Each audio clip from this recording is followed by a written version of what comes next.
Hey, it's Dr. Deal with 5 reasons why it may feel like you're grieving twice after the death of a child who was estranged. And this, I'm responding to one of my viewers here. She's saying some of us were estranged from our adult child who then died. Could you speak to that? My experience is that you first have to grieve them in the wake of the estrangement. Praying for you and your family.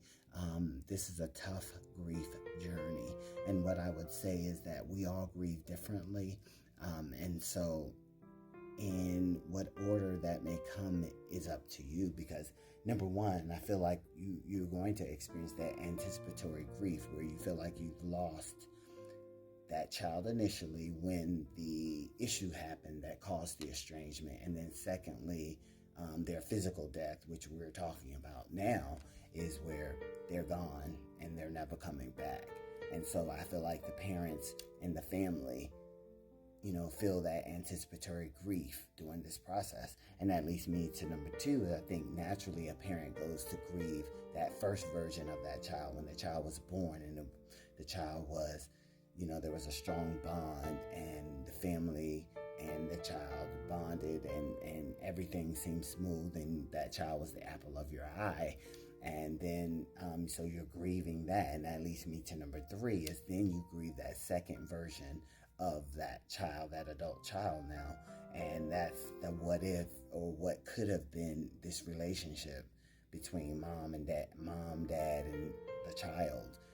You grieve that because you grieve what if and why didn't that happen? And that leads me to number four is where, this is where your emotions all over the place. You're experiencing regret, remorse, anger, and guilt, and going through the 5 stages of grief, or even just trying to understand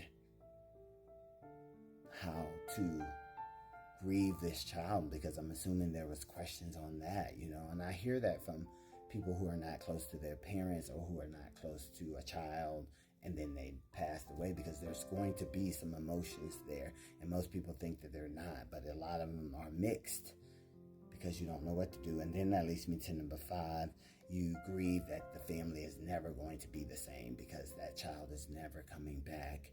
When you lost them the first time through the estrangement, you kind of had, okay, maybe down the road this will heal itself and the child will come back and the family will be whole again. But after they died, that can't happen. Praying for anybody, any parent that is going through this and they lost their child who was estranged and they hadn't heard from them, and then now they will never hear from them again. Praying for you. If you're struggling with this, please seek a therapist so they can help you maneuver through this grief journey. All right.